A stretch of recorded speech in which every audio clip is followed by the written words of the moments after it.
Hello everybody, I come from Chiang Mai. What you saw there was just some pad see ew, as I think that's how you pronounce it. It's just sort of like a fat noodle dish with a lot of vegetables. I don't know if it comes with peanuts or not, because I personally do not like peanuts. It's a sin, I know, if you like them. What I'll quickly say is, before I carry on chatting to how I got here all magically, is one thing I do like about a lot of Asian dishes is the amount of vegetables they use and the mixtures of flavours you get compared to Western food, where we're a lot more meat based of our meals, whereas I think the meals here are very nice. It's a nice mixture. I find they're a lot less greasy after China and a lot more healthier in a lot of ways. They use a lot of water more based. They use oils, but they don't use so much, whereas China sort of gives it a bit of overkill. I got a night bus last night. I didn't really film too much, but here is the 2 clips I did get, and it was probably the worst night bus I've ever had. I mean, I literally was on it for about 12 hours, but in total it was just one of those very sort of uncomfortable buses, because it literally stopped every 2 hours, flicked the lights on, and then there was people behind who just didn't stop talking. And the reason why I'm chatting about this also is because I sort of want to give you an idea of the pros and cons of travelling these countries, because the guy I was with, it's his first trip, backpacking trip, and he's quite into staying at hotels, and he said he wants to try more of the hostels and do some night buses. I just met him and I said, yeah, just come with me. I mean, I'm getting a bus, it's going the same way. He'll be leaving sooner than I will, so I'm going at a lot slower pace than he is, because he's only here for 2 months. So, I mean, I'm here for how long as I can afford, really. But to give you an idea, is I managed to get about 5 hours sleep on this bus, which isn't great. Because I've got used to transporting like that, because I got used to hostels and I've got used to all these things, I managed to get some sleep at least. I didn't feel dreadful, I didn't feel great, but I mean, then once I got to the hostel, I could check in at 9 and I went to sleep.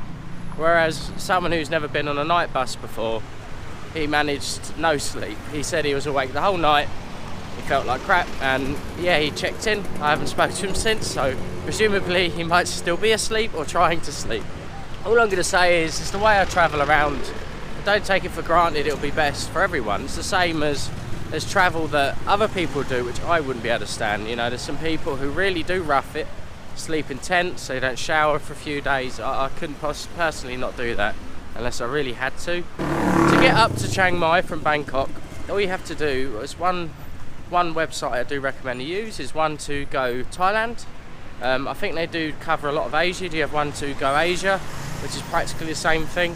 I did find the website actually a bit better than the app, and you can book a load of buses through that, and you can get around Thailand quite easily. It cost me about £15 for the bus, and the meal earlier, I forgot to say, cost me £1.50. So, I mean, you're not really paying a lot for these things. I mean, it got here on early, it got here at 6 in the morning. The bus itself wasn't bad, it was just, the situation it wasn't great for sleep. I mean, the bus itself wasn't uncomfortable. You did get a TV screen, but that was all in Thai. I think one was Chinese, which makes no difference to my life. But just as a little heads up, so enough of chatting about buses. I didn't personally film a lot of it because I don't feel it brings much more content to this video if I keep filming every moment of my travel on a bus.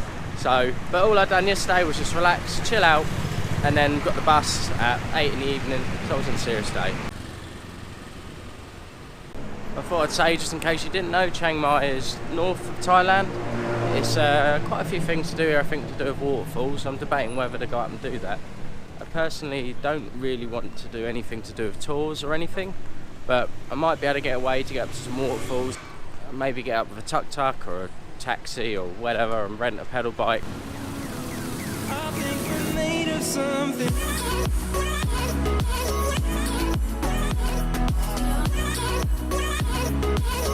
I think we're made of something.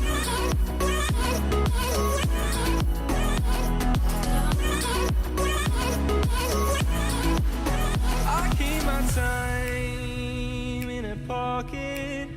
I wanna find a new keeper.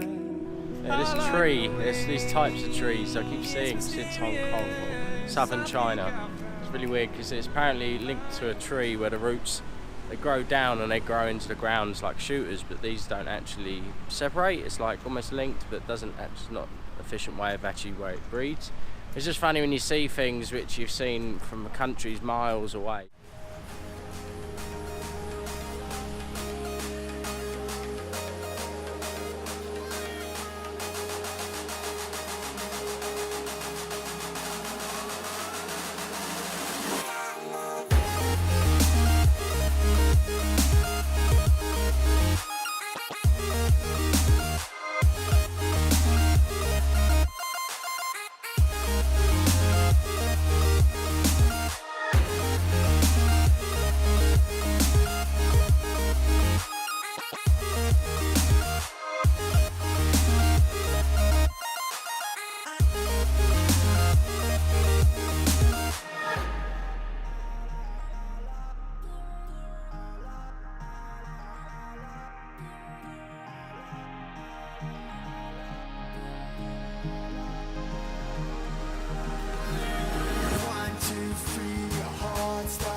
Alright guys, that's it for the day. I think I just had a nice little walk around.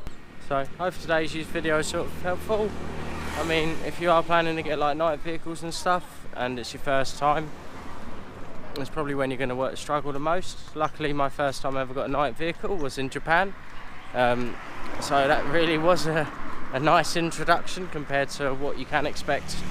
I mean, in general I think the driving standards are a lot better in Thailand. You know, the bus never had a slam on its brakes, it wasn't beeping all the time. They actually drive more like Europeans here. I mean, not as good, just, I mean, they're nowhere near like the Vietnamese standards and the Cambodian standards.